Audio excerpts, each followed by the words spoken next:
दोस्तों, उत्तर प्रदेश के अलग अलग हिस्सों में जिस तरीके से दलितों पर अत्याचार हो रहा है उसको मुद्दा बनाकर भीम आर्मी के तमाम कार्यकर्ताओं ने लखनऊ में जबरदस्त प्रदर्शन किया। वो बात अलग है कि वो राज्यपाल से मुलाकात करना चाहते थे, लेकिन उन्हें पुलिस प्रशासन ने पहले ही रोक लिया। और इसमें ज्यादा बातचीत करने के लिए हमारे साथ खुद भीम आर्मी के लखनऊ महानगर अध्यक्ष रवि कुमार धानुक जी जुड़ चुके हैं। बहुत बहुत स्वागत है आपका खबर चौक पर, रवि जी। बहुत बहुत धन्यवाद धन्यवाद धन्यवाद आपका। क्या हुआ ऐसा कि यहाँ आना पड़ा और आपके साथ प्रशासन की तरफ से क्या कुछ सहयोग किया गया? क्या आप राज्यपाल के पास जाने वाले थे, क्यों रोका गया? विस्तार से बताइएगा। देखिए, जैसा कि आप लोग के संज्ञान में होगा, हम लोग का यहाँ आने का जो प्रायोजन था और हमारे माननीय राष्ट्रीय अध्यक्ष जी आजाद समाज पार्टी के चंद्रशेखर आजाद जी, बड़े भाई हमारे, उनका भी यहाँ पर आने का था। राष्ट्रपति महोदय जी को ज्ञापन देने का संदर्भ ये था कि आपको भी ज्ञात होगा कि अभी पिछले 10-15 दिन में back to back Kasganj, Mathura और भी 2-4 जगह हमारी दलित समाज की और अल्पसंख्यक बच्चों के साथ बलात्कार हुआ है। उसके खिलाफ हम लोग आवाज उठा रहे हैं कि जो भी इस तरह के दोषी हैं, जो भी इस तरह की घटनाएं कर रहे हैं, चाहे वो जिस समाज से हो, देखिए बलात्कारी और जो भी इस तरह के लोग होते हैं, उनकी कोई जात, उनका कोई धर्म नहीं होता है। ठीक है। दूसरी चीज एक ये है कि बहुत ही निंदनीय है ये योगी सरकार जी का, जो ये कहते हैं उत्तम प्रदेश है और जीरो टॉलरेंस, कोई भी अपराध नहीं हो रहा है। सबसे बड़ा तो उनका झूठ इस बात से सामने आता है कि हमारे माननीय सांसद चंद्रशेखर आजाद जी, जो कि सांसद हैं, उनके ऊपर मथुरा में जब वो हमारे जिन बच्चों के साथ बलात्कार हुआ, उनके घर जाना चाहते हैं, उनको सांत्वना देने के लिए, उनकी परेशानी सुनने के लिए, तो उनके ऊपर सुनियोजित तरीके से उनके ऊपर हमला होता है। यहाँ उड़ीसा में भी उनके ऊपर एबीवीपी के लोग सुनियोजित तरीके से जो है हमला करने का प्रयास करते हैं, उनको तकलीफ पहुंचाने का प्रयास करते हैं। माननीय मुख्यमंत्री जी को इस बात पे ध्यान देना चाहिए कि वो उत्तम प्रदेश कहते हैं, वो कहते हैं कि जो है शासन प्रशासन एकदम टाइट है, हमारा पुलिस सारे अपराधों को खत्म कर दी। कहाँ खत्म कर रही है? माननीय सांसद जी पे आक्रमण हो रहा है, उनपे जानलेवा हमला। जब वो सुरक्षित नहीं है तो आम जनता हो है वो कैसे सुरक्षित होगा? खास कर वो लोग जो बहुसंख्यक में से आते हैं, जो हमारे SC ST के लोग हैं, हमारे मुस्लिम भाई हैं, उनके साथ लगातार उनके साथ जो है अत्याचार हो रहा है। कल भी एक जो है दलित बच्चे को बाग में कुछ लड़कों ने ईंट गुम्मों से बहुत मारा, बिन बात पीटा, सिर्फ इसलिए क्योंकि वो नीच जात का था। इवन आज के दौर में 2025 चल रहा है, सारी चीजें व्यवस्थित हैं, लेकिन फिर भी आपने अभी देखा होगा, आपके संज्ञान में होगा कि हमारे दलित भाई की बारात उठ रही थी, तो उसको घोड़ी से उतार दिया गया। घोड़ी रिश्ते में उनकी क्या लगती है? जिन लोगों ने जो है उनको उस बच्चे को उतारा, क्या उसका अधिकार नहीं है? वो क्या वोट नहीं देता है? अगर वो रवि जी, जिस तरीके से आप आज इकट्ठा हुए, जमा हुए, उसके बाद क्या कुछ हुआ? क्यों आपको रोका गया? क्या राज्यपाल से मुलाकात के लिए भी आम जनता को ऐसे ही खड़े होकर वक्त का इंतजार करना पड़ा? क्या हुआ था वहां पर, ये बताइए। देखिए, आपको पता ही होगा, हमारे माननीय राष्ट्रीय अध्यक्ष जी को, बड़े भाई हमारे चंद्रशेखर जी को जो है बिहार और उत्तर प्रदेश बॉर्डर पे रोक दिया गया। ठीक है। इसलिए रोका गया क्योंकि उनकी लोकप्रियता सरकार से बर्दाश्त नहीं हो रही। उन्हें ये पता था कि अगर चंद्रशेखर आजाद ज्ञापन देने लखनऊ पहुंच जाएंगे तो आधा लखनऊ भर जाएगा।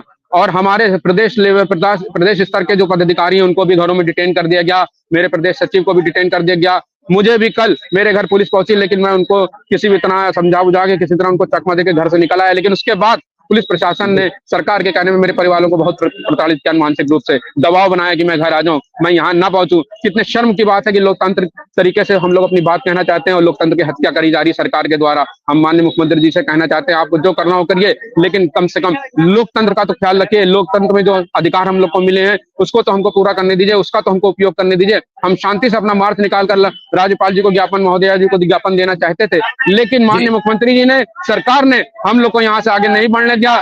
हमारी लोकप्रियता को यहीं पे दबाने की कोशिश की गई, हमारे आवाज को यहीं पे दबाने की कोशिश की। यहाँ पे हमारे सीनियर अधिकारियों द्वारा जो है ज्ञापन हमसे ले लिया गया और हम लोग ने भी, हमारी मजबूरी हो गई कि हमारे जो कार्यकर्ता हैं। तो ये क्या वजह क्या बता रहे हैं? क्यों मिलने नहीं दे रहे हैं? क्या वजह है?